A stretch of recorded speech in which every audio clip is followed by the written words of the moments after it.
आज सुबह 5 बजे भगवती नगर से पहला जत्था रवाना हुआ। मैं था वहाँ और पिछले 3 वर्षों की तरह आप सबसे एक साथ विचार विमर्श करने का अवसर भी मिला है। ये केवल आध्यात्मिक और सांस्कृतिक परंपरा यहाँ की नहीं है, मुझे लगता है कि कश्मीर के लोग इससे विशेष रूप से जुड़े हुए हैं।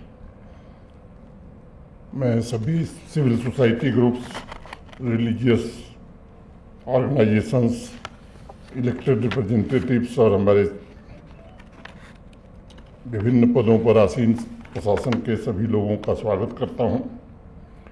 लंबे काल से ये यात्रा सामाजिक सद्भावना, पारस्परिक सहिष्णुता और उदारता की प्रतीक रही है। और ये ज़मीन जो है विशेष रूप से कश्मीर की, तो जब इसका इतिहास कोई पढ़ता है तो जब से सृष्टि बनी है तब से मानवता के लिए जितने भी धर्म हैं, पंथ हैं या संप्रदाय हैं, वो सभी जम्मू कश्मीर में फले फूले हैं। सबके लिए यहाँ आज़ादी रही है। विभिन्न आस्था, सांस्कृतिक परंपराओं और आध्यात्मिक भावनाओं के समागम की जो ऊर्जा है इस मिट्टी में, वो भक्ति मार्ग पर चलने वाले साधकों का भी स्वागत करती है। भगवान शिव की साधना स्थली का भी में भी जो लोग आते हैं उनका स्वागत करती है। और इसीलिए मुझे लगता है कि ये यहाँ की प्राचीन परंपरा है और यहाँ के लोग ही तीर्थयात्रियों की सेवा और उनका ख्याल रखते रहे हैं। मैं उम्मीद करता हूँ कि वो परंपरा, कश्मीर की महान परंपरा जरूर कायम रहेगी। और चाहे वो सिविल सोसाइटी के लोग हों, इलेक्टेड रिप्रेजेंटेटिव्स हों, पॉलिटिकल पार्टी के लोग हों, विभिन्न रिलीजियस ऑर्गेनाइजेशन से जुड़े हुए लोग हों, सब लोग इस परंपरा को आगे बढ़ाने में अपना पूरा योगदान देंगे। ये व्यक्तिगत पुण्य मिले यात्रा केवल इसके लिए नहीं होती है। मुझे लगता है कि सामूहिक पुण्य भी यात्रा से प्राप्त होता है। अभी सफीना जी कह रही थी कि मैं भी एक यात्रा करके आई हूँ, तो वो पुण्य केवल इन्होंने बटोरा ऐसा मैं नहीं मानता हूँ। जो लोग धार्मिक यात्राओं पर जाते हैं उनको, उनके परिवार को तो उसका पुण्य और लाभ मिलता ही है। मुझे लगता है समाज को भी और पूरे मानव समाज को भी। हम आपके पूर्वजों ने ये परंपरा स्थापित की थी। देश के अलग अलग हिस्सों से आने वाले श्रद्धालुओं की खातिरदारी पूरी आवाम मिलकर के एक साथ करती रही है और ये एक बड़ा प्रेरणा का केंद्र है। जैसा अनेक मित्रों ने कहा कि वर्ष भर यहाँ के लोग इंतज़ार करते हैं कि कब यात्रा आएगी। मैं जानता हूँ कि आवाम के मानिंद व्यक्ति, आम नागरिक, सभी लोग इसमें सहयोग करेंगे। ये जो ज़मीन है वो सर्वपंथ समादर, मैंने हर धर्म, हर संप्रदाय का आदर, ये यहाँ की परंपरा रही है। और मुझे लगता है कि इस तरह की धरती देश में नहीं, दुनिया में शायद कोई खोजने से नहीं मिलेगी, जिसकी जो भी उपासना पद्धति हो। सभी लोग अपनी उपासना पद्धति छोड़ करके दूसरे के लिए खड़े होने की जो परंपरा यहाँ है, मैं समझता हूँ कि वो बेजोड़ है।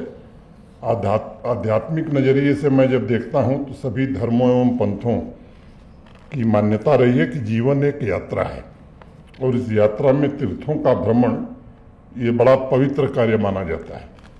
और इस यात्रा में श्रद्धालु से भी ज़्यादा प्रसन्नता मुझे लगता है सेवादारों को होती है। और इसीलिए जम्मू कश्मीर की आवाम ने पीढ़ियों से श्रद्धालुओं की सकुशल यात्रा में अपना योगदान दिया है और उसमें यहाँ की सामाजिक, आर्थिक और सांस्कृतिक व्यवस्था को भी सहेजने में मदद की है। चाहे वो घोड़े वाला हो, पालकी वाला हो, हैंडीक्राफ्ट बाजार लगाने वाले लोग हों, टैक्सी मालिक हों, टूरिस्ट गाइड हों, सभी इस तीर्थ यात्रा के अभिन्न अंग हैं।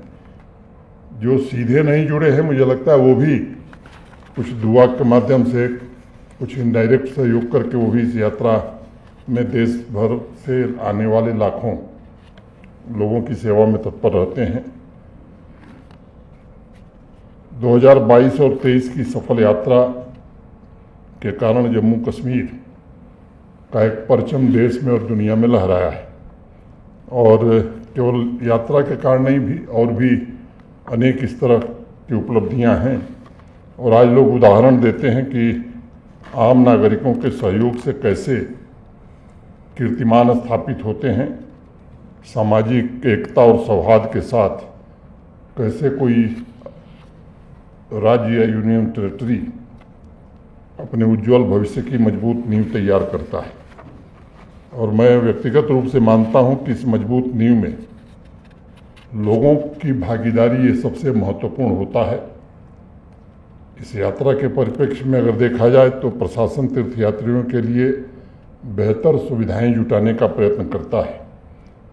उनके आने जाने का सुरक्षित और बेहतर प्रबंध हो, बुनियादी ढांचे में कुछ सुधार किया गया है, यात्रा रूट पर सफाई रहे, यहाँ का पर्यावरण किसी हाल में न बिगड़ने पावे, इसका पूरा ध्यान रखा जाता है।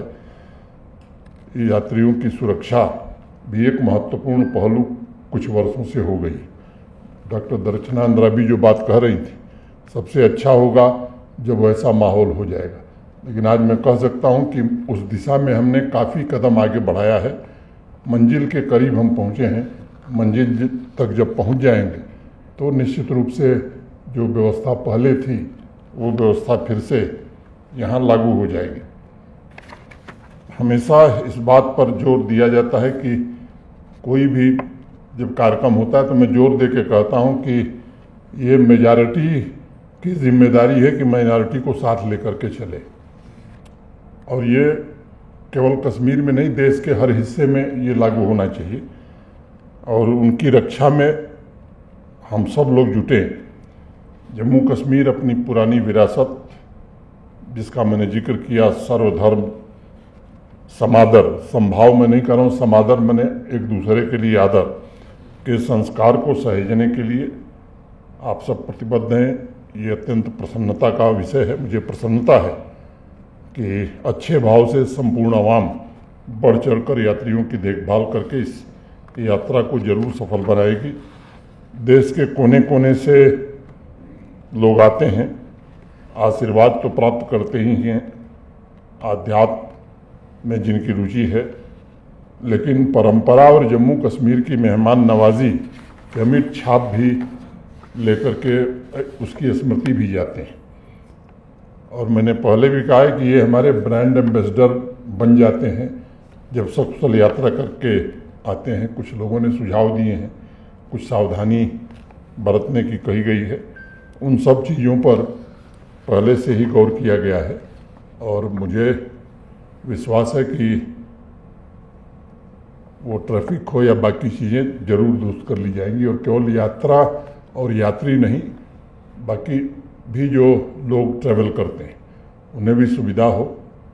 श्रीनगर में पिछले कुछ दिनों से खासतौर से निसार बाग में जाम की बड़ी समस्या हुई और कई लोग मिलते रहे, कहते रहे इसका अस्थायी समाधान क्या हो सकता है। आज मैंने कहा है डिविजनल कमिश्नर साहब को कि आप लोग मीटिंग करके एक तो अस्थायी समाधान इसका क्या होगा, एक तात्कालिक रूप से, क्योंकि अस्थायी समाधान तो तुरंत नहीं हो सकता है।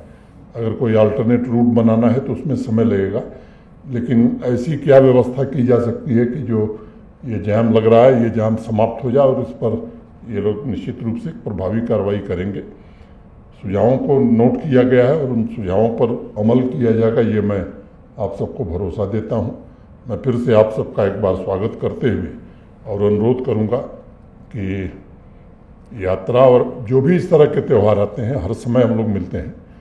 मैंने जैसा मुहर्रम का जिक्र इन्होंने किया तो मैंने बताया कि मुहर्रम की तैयारियां प्रारंभ कर दी गई हैं। 1 तारीख को हमने बड़ी बैठक प्रशासन की बुलाई है, फिर स्टेक होल्डर्स को भी बुला करके उनसे भी चर्चा करेंगे। तो वो ईद हो या कोई गुरु पर्व हो या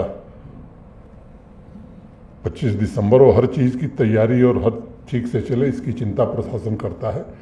और मैं उम्मीद करता हूँ कि ये सभी धार्मिक पर्व भी और बाकी जो आयोजन है वो भी अच्छे ढंग से आप सबके सहयोग से होगा।